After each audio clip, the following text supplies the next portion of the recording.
Okay, hi everyone, I'm Simon, as most of you all know. So I'm here to talk about media bias and political polarization today.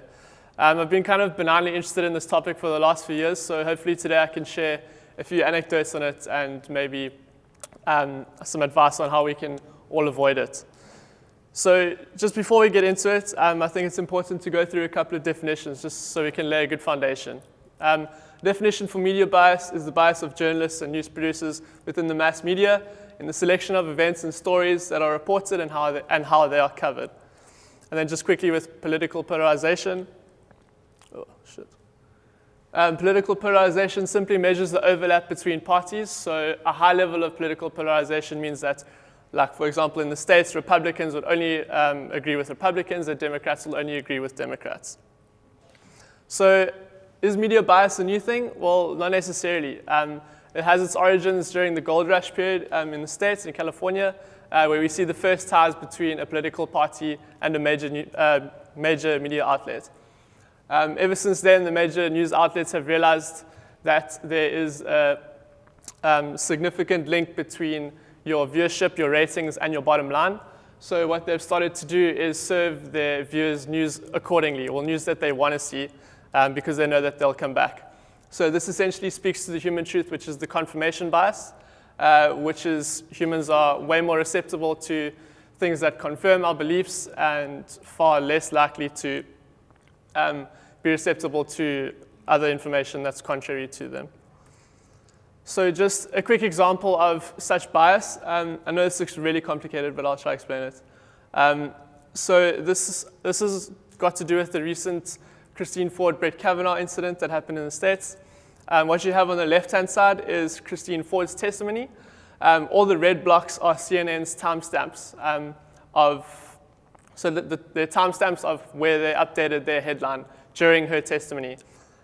So I know you can't see the headlines, but if you had to look at them, they're all sort of taking out little subjective points from her testimony because Christine Ford is obviously, the Democrats support Christine Ford's narrative. Flip the coin to Brett Kavanaugh. As you can see, Fox News' timestamps are similar to CNN's in the first incident. They're also pulling out relevant points from his testimony and perspective, obviously because he's the Republican or conservative back candidate. So what does this kind of bias, what effect does it have on the political bell curve? So this is what the political bell curve should look like. There should be a large concentration of people towards the middle. People in the middle, either left or right, mean that they have a high level of agreeableness with each other, even if they are Democratic or Republican or conservative. The further and further away you get from the middle, you find that people start to disagree with each other a lot more. So this is essentially what CNN and Fox are doing in the States. I see that PNG is actually a fake PNG, which kind of says a little bit about Fox, because I got it straight from their website. So what they're essentially doing is squashing the political bell curve. So everyone who should be in the middle is now getting pushed further and further away to the further extremes. So what are the dangers of this? So I'm sure you've all been watching the news. There's an extreme rise of extreme left and extreme right hate groups, such as the Antifa on the far left, or the anti-fascists, and the neo-Nazis on the right-hand side. Basically, what these two groups of people are doing is consuming news that only further confirms, consuming news that speaks to the confirmation bias, like I said earlier. Nothing objective, nothing from the other side. You also have this dude elected and his terrible golf swing. So essentially, there are a lot of different factors that came into play when Trump was elected. But what I feel, what is my opinion, is that one of them was due to a high level of political polarization. So in this instance, people are far more likely to vote. If there's a high level of political polarization, people are far more likely to vote within party lines and far less likely to vote on the certain candidate themselves. So Republicans would far rather vote for Trump than vote for Clinton just because they want to vote within the Republican lines. So you might be seeing this all and saying, duh, like, so what? We know the media is biased. You have to take every news story you see with a pinch of salt. But I'm going to try to share a few anecdotes that we could maybe use to lessen this effect on our daily life. So always stay away from the major news networks when looking for objective information. They've all got big agendas, and they can't be trusted, to be honest.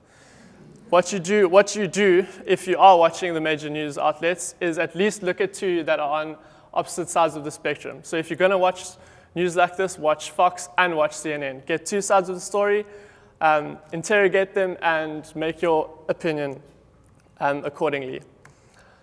Also, as much as we love Trevor Noah, Bill Maher, and all the late-night comedians, what they usually say isn't always based in fact, although it is funny.